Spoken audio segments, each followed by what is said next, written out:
Hello అండి, good afternoon. ఇదిగోండి ఈరోజు సొరకాయ పప్పు చేస్తున్నాను.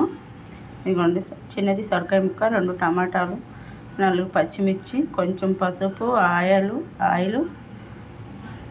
ఇదిగోండి కచ్చపిచ్చ తొక్కిన కొంచెం చిన్నులపాయి చాలు.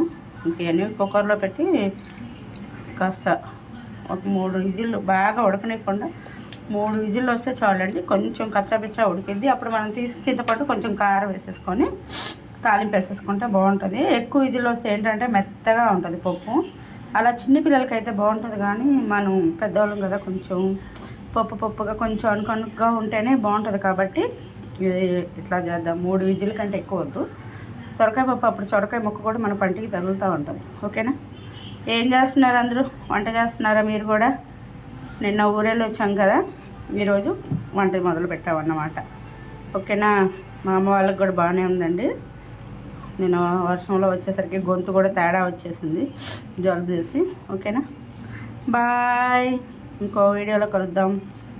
పప్పు ఉడికాక తాలింపు వేసేద్దాం. అప్పుడు